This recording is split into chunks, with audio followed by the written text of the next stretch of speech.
Halo semuanya, balik lagi di channel ini. Kali ini aku akan bahas satu berita ya, berita menarik dari saham yang kupegang yaitu saham CPRO. Ini aku pegang sahamnya dari bulan bulan Agustus kemarin kalau tidak salah ya. Kalau tidak salah ingat.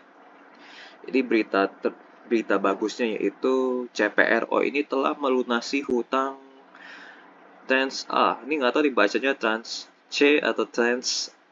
Yang penting utangnya lunas lah ya.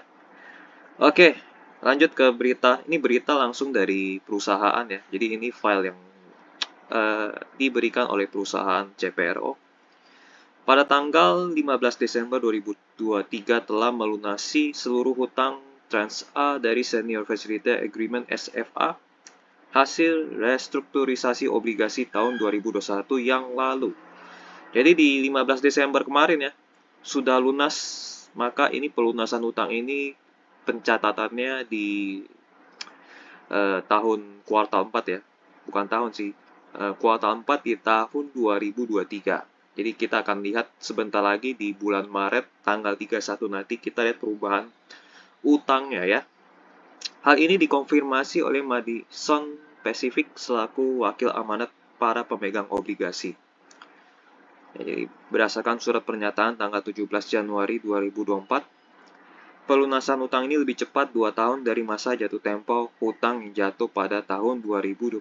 Wah, ini berita yang sangat baik ya.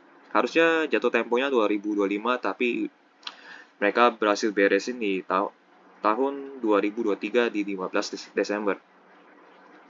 Terutama disebabkan oleh kinerja persoalan yang makin membaik dalam beberapa tahun terakhir ditopang oleh tingginya animo para petambak budidaya perikanan, tumbuhnya konsumsi makanan boga bahari, serta berkembangnya komunitas pencipta hewan kesayangan.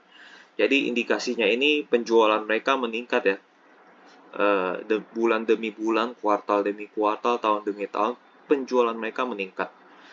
Karena penjualan mereka meningkat, akhirnya mereka bisa beresin utang mereka yang ini senilai.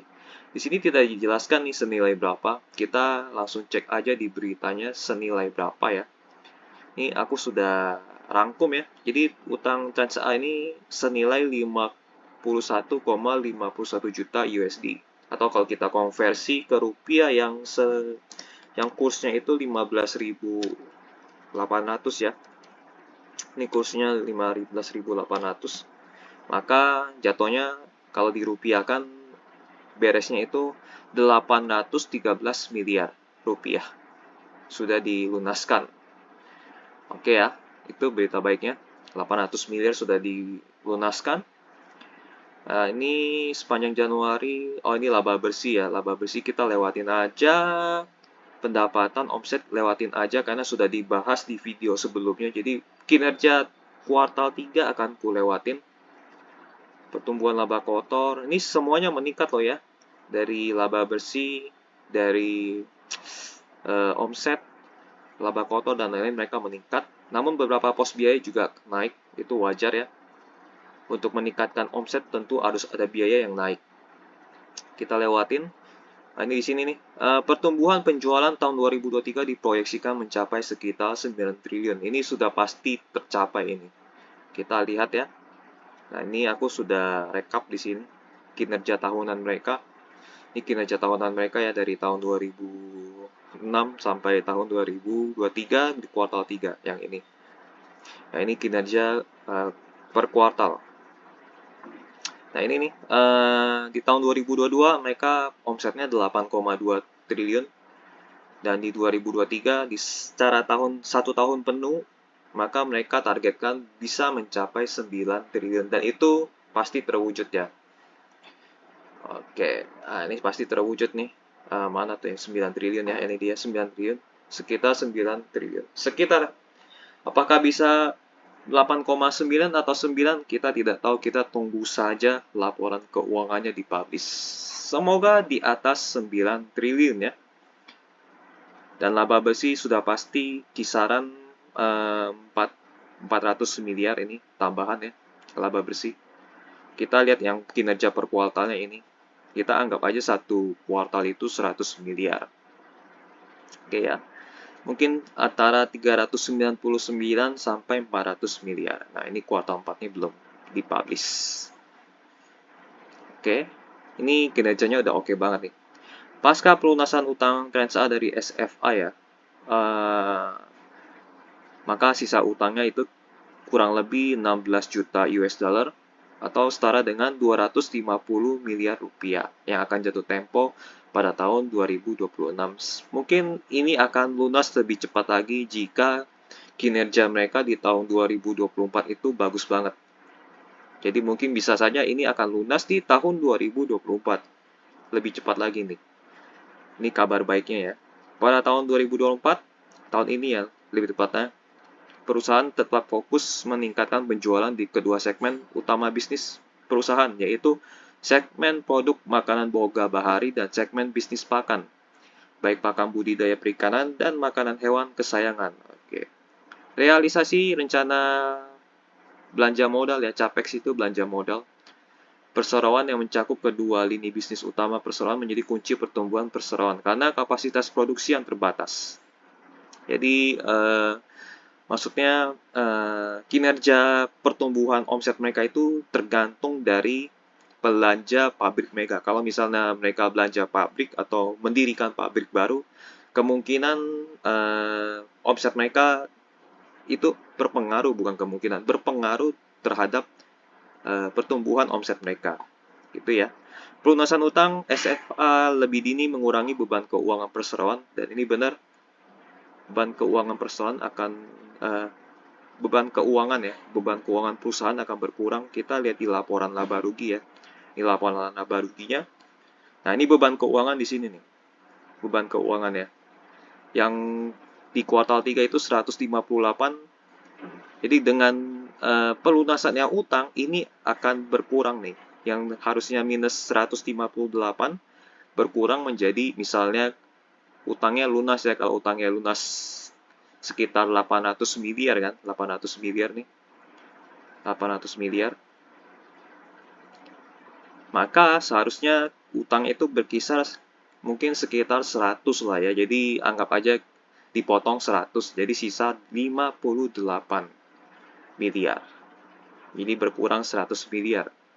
Gitu. Jadi beban keuangannya berkurang, efeknya apa? Efeknya yaitu laba bersih mereka akan meningkat. Kalau misalnya di sini beban keuangan berkurang 100 miliar, maka laba bersih mereka akan bertambah 100 miliar. Dan itu bagus untuk mereka. Oke ya, mengurangi beban keuangan perusahaan hingga penghematan biaya yang dapat digunakan untuk mendanai CAPEX. CAPEX itu belanja modal ya. Belanja modal biasanya untuk ekspansi ya, persoalan di bidang pengolahan makanan boga bahari dan pabrik pakan. Nah, ini gunanya untuk belanja pabrik atau fasilitas pendukung yang mendukung perusahaan untuk mencetak omset lebih tinggi.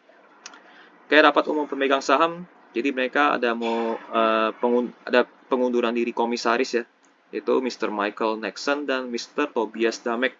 Jadi kedua komisaris ini sebelumnya diangkat untuk mengemban tugas khusus agar perusahaan dapat menyelesaikan kewajiban finansial pasca restrukturisasi obligasi. Jadi dengan lunasnya utang Trans A dari SFA ini, maka perusahaan menghormati keinginan mereka berdua ya untuk mendapatkan. Jadi dua orang ini tugasnya untuk membereskan masalah utang yang ini tadi, Trans A tadi. Ketika masalah utang Trans A-nya beres, ya mereka mundur gitu. Itu kabar baik dari CPRO ya. Nah, ini bagus banget.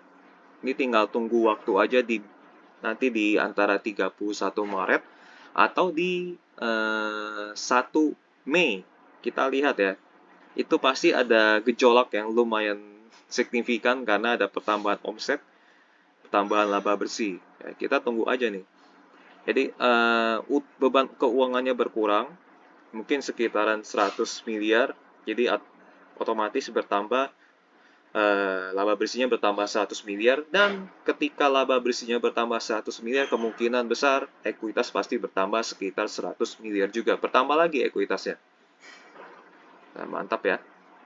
Dan selain itu, selain laba bersih yang bertambah, arus kas mereka juga bertambah otomatis ya. Bertambah 100 miliar juga di sini.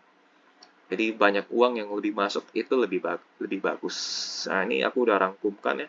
Liabilitas pasti berkurang sekitar 800 miliar ya, karena ini pelunasan 800 miliar, jadi otomatis liabilitas mereka, utang mereka berkurang.